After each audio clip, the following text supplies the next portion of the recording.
फुलकळ्यांची संख्या व मालाची सेटिंग भरपूर प्रमाणात होते, सातत्यपणे राहिलेला आहे.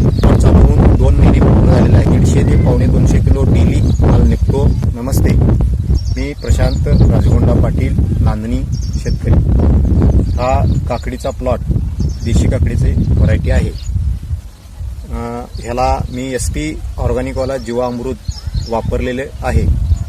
2 वेळा आता मी ह्याला पूर्ण वापरलेलं आहे, 15-15 लिटर 35 गुंठ्यासाठी. तर हे वापरल्यानंतर फुलकळ्यांची संख्या व मालाची सेटिंग भरपूर प्रमाणात होते. आज कमीत कमी प्लॉट चालू होऊन 2 महिने पूर्ण झालेला आहे. रोजचा 150 ते 250 किलो डेली माल निघतो व तसाच सातत्यपणे राहिलेला आहे. काकडीची व्हरायटी जर म्हटला तर 1.5 महिन्यामध्ये ते थोडं पिळसर पडायला चालू होतं व प्लॉटमध्ये मालाची कमी क्वालिटी येते.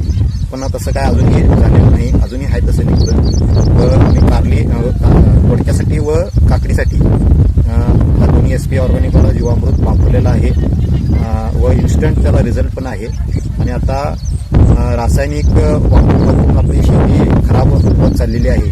त्यामुळे जीवामृत वापरून आपल्या शेताला पुनर्जीवन द्या व तुम्ही हे वापरून रिझल्ट पहा, नक्कीच पहा.